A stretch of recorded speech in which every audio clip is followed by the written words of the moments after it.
Welcome to Animal Stories for Kids. If you like our stories, please give us a 5-star rating, subscribe to our podcast, and share it with your friends and family. And now, it's time for our story.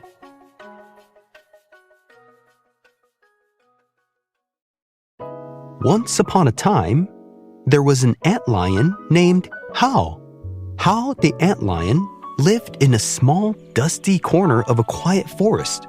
He was tiny, with sharp pincers, with a stubby, curved body that helped him dig deep into the soft sand. Hao was a trap builder, and he was very good at it. Each day, he would dig his funnel-shaped pit in the sand, just waiting for ants to fall in so he can have a meal. But there was one thing about Hao that made his life difficult. He had a quick temper. He got upset and angry really fast. When things didn't go as planned, Hao the antlion would get frustrated very easily. If an ant didn't fall into his trap the way he wanted, or if a gust of wind messed up his carefully dug pit, Hao would get so angry that he'd start throwing sand around, which made his trap even worse. Hao wasn't a bad antlion. He had a good heart and wanted to do things right. But for some reason, when he got upset, he'd lose control, and that would lead to more problems. One bright morning, Hao the antlion was working hard, digging his trap as perfectly as he could. He wanted to catch a big ant, one that would fill his belly. He was making good progress, and he was enjoying his time, carefully crafting the perfect trap that not only was looking great, but was turning out to be one of his best yet. "This is looking like a great trap," Hao said to himself, happily as he was kicking and flinging sand. As he worked, he heard the soft rustling of ants nearby. He hurried to finish his pit, making the walls steep and slippery so the ants couldn't escape once they fell in. Just as he was putting the final touches on his trap, he dug the pit a little too wide that a small pebble rolled down the side of the pit, ruining his hard work. Hao's temper flared, and he got so upset. "Why does this always happen to me?" he shouted, flinging sand everywhere. As he was flinging sand all over the place in his anger, it was messing up his trap, and he even got so mad that his tiny body trembled with frustration, and he accidentally collapsed the whole side of his trap, making his trap unusable. And what's worse, he spent a lot of time on it, and now it was all wasted, just because he couldn't control his temper. From a nearby patch of grass, a group of ants were watching. They noticed all the flying sand from Hao throwing a fit, and so they were able to carefully avoid Hao the antlion's trap. They whispered to each other about how easily he got angered, and how that made his traps weaker. "That Hao, he's always so mad," one ant said. "Yeah, it's easy to avoid his traps when he's angry," another added. "He doesn't pay attention, and then he messes up his own work." Hao the antlion could hear them, and it made him even more upset. He tried to rebuild his trap, but his legs shook with frustration, making it harder to dig smoothly. As he dug with his shaking legs, he couldn't control where he was flinging the sand, and it just was a big mess. Nearby, other creatures watched as well. A little ground beetle scurried by, shaking its head. "You'll never catch anything if you keep getting angry like that," it said.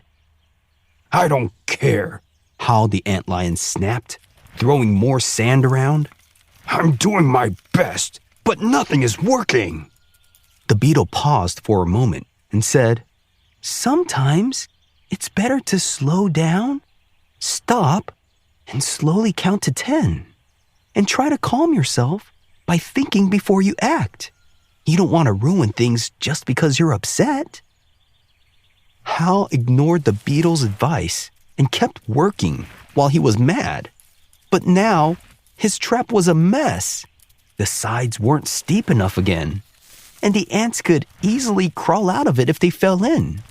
By the end of the day, Hal hadn't caught anything. He was tired, hungry, and still upset. As the sun set, Hal the antlion curled up near his pit, feeling frustrated and sad. He didn't understand why he couldn't control his temper. It always seemed to ruin everything.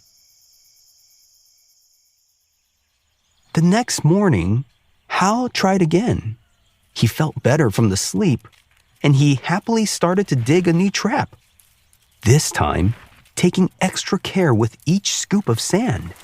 But halfway through, a gust of wind blew, sending grains of sand tumbling into his pit. Hal clenched his pincers and felt the familiar heat of anger rising inside of him. He was about to throw sand in every direction again when he remembered what the beetle had said the day before. Slow down, stop, and slowly count to 10. And think about your actions, Hal the antlion said to himself quietly. So, he stopped digging for a moment, and he waited a few seconds. He stopped what he was doing, and he started to count slowly. 1, 2, 3, 4, 5, 6, 7, 8, 9, 10.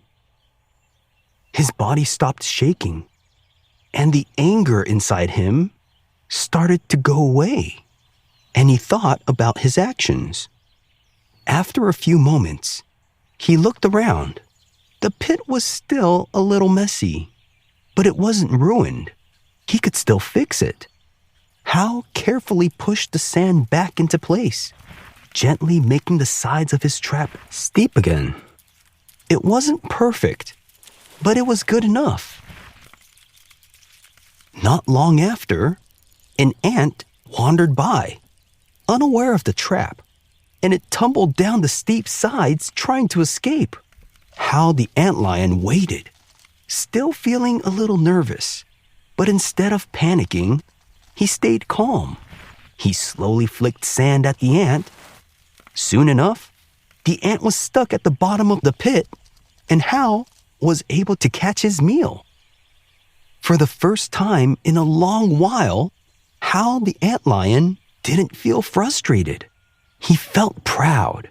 He had controlled his anger and was able to do what he needed to do. As the days passed, Hal started to change. Every time something went wrong, he reminded himself to slow down, stop, count to 10, and think about his actions. Eventually, he built better traps, caught more food, and felt happier. The other animals noticed too. One day, as Hal the antlion was digging another trap, the same ground beetle from before scurried by, and it paused to watch him work. "Hey, you seem a lot more calm these days," it said with a smile. Hal nodded, feeling a little embarrassed. Yeah, I've learned to take my time and not get so angry so fast. It's hard, but it's helping. The beetle gave him a nod of approval and said, "That's good to hear. Anger only makes things worse, and it makes you feel not so very good inside. But if you can control your anger, it'll help with whatever is happening. And most of all, it'll help you feel much better." From that day on, Hal the antlion was known as the calmest antlion in the forest. He still built traps and ate ants, but he did it with patience and care. And while things didn't always go the way he wanted it to go, he didn't get upset anymore. Hal had learned that staying calm made everything better, not just for his hunting, but also his happiness. And whenever a breeze knocked sand into his pit, or a pebble rolled down the side of his trap, Hal would simply slow down, stop, count to 10, think about his actions, and start again. And the antlion lived happily ever after.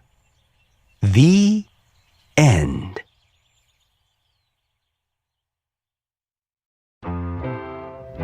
The antlion belongs to the family of around 2,000 species of insects and are named for their predatory nature as a larva, which traps ants and other small insects in pits dug in the ground. Antlions are found throughout the world, usually in dry, sandy areas. Antlion babies are called larvae, and they don't look like their grown-up selves.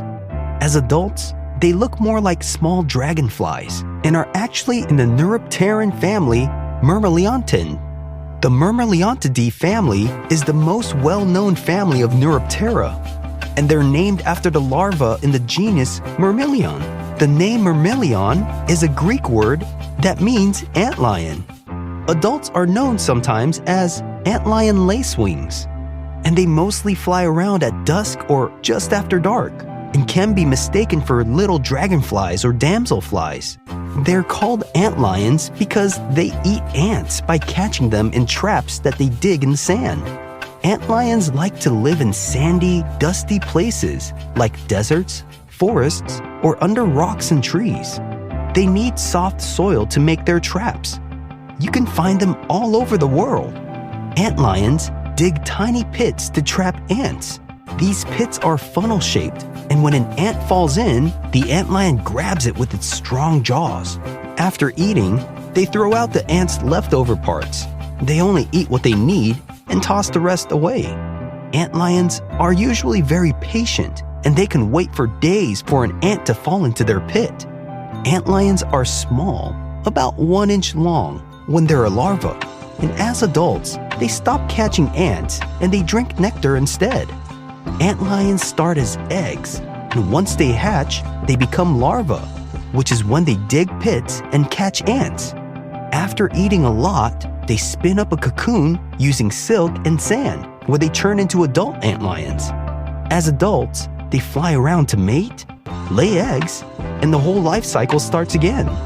Antlions have to watch out for predators like birds, lizards, and larger insects that might eat them. Antlions help the ecosystem by keeping the number of ants in check. The antlion is sometimes called a doodlebug and leave kind of a scribble or doodle trails in the sand as they go. There are folklores that say that if you lean over an antlion or a doodlebug pit and say to it, "Doodlebug, doodlebug, come out of your house," the doodlebug or antlion will kick up sand and move out of the way. This is most likely because the antlion responds to vibrations, and the voice from a human can cause some vibrations and make them move.